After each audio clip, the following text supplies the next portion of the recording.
Hey everyone, this is Sarah with SewingPartsOnline.com, and today we're going to go over how to use a shearing foot. This is similar to a double shearing foot, but with this foot we can only gather one layer of fabric.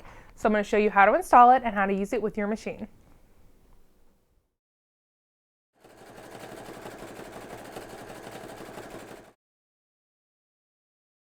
So here's our shearing foot. This is the needle hole right here, so when you do get ready to sew, just make sure your needle is going to go through that hole, so you'll have to put it in the center position. To install this, you take off the shank and the pressure foot that you have on, and you just need to bring it to the front and kind of wiggle it on like that, and then just tighten it. Make sure it's nice and snug, and you're ready to sew.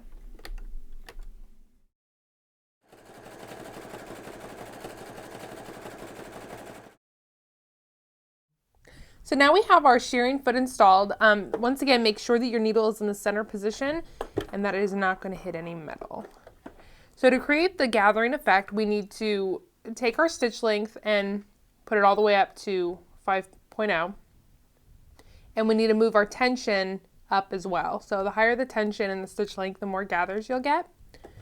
So let's go ahead and start sewing. You can also, if you want more gathers, kind of place your hand back here. Well, obviously watch out for the needle, but you can see how those gathers are starting to form in the back.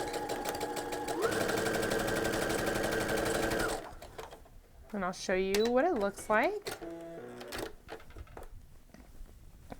There we go. Much, much easier than gathering by hand. And if you want even fuller gathers,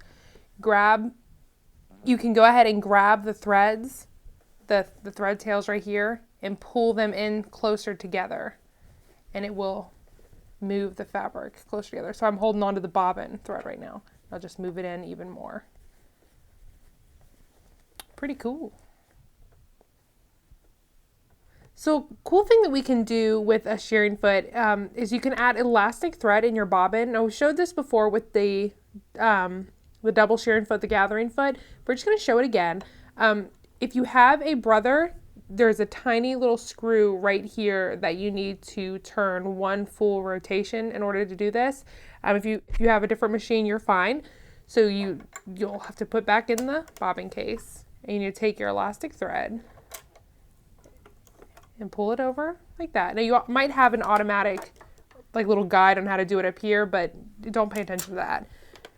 Then grab your thread tail and pull it on up. You want the elastic bobbin thread to come to the top. And now you can replace all your covers. And replace that. Get your fabric. With this one, you can put your tension just at the regular setting for your fabric, so mine's a 3, and keep your stitch length up as before. To lock in your stitch, you need to bring your stitch length down actually. So bring it all the way down as far as it'll go, lock in your stitch, and then bring it all the way back up to as high as it'll go. Okay, and then you just start sewing. Now the cool thing about having the elastic thread in the bobbin is that it'll give your fabric some elasticity. So like you see in like summer dresses, they're sheared, or when you see smocking, this will have some flexibility to it. It sews really easy. It's very, very, very simple. But one thing to note about having elastic thread in the bobbin is you do have to hand wind it, which can be a little frustrating, but well worth it. So this is what my gather looks like, but the benefit of this is it's stretchy. When I take this, what I'll have to do is I'll have to take this under a steam iron, and the steam will cause the elastic thread to shrink like this, and then it'll be really elastic. So you get the gathers and you get the flexibility.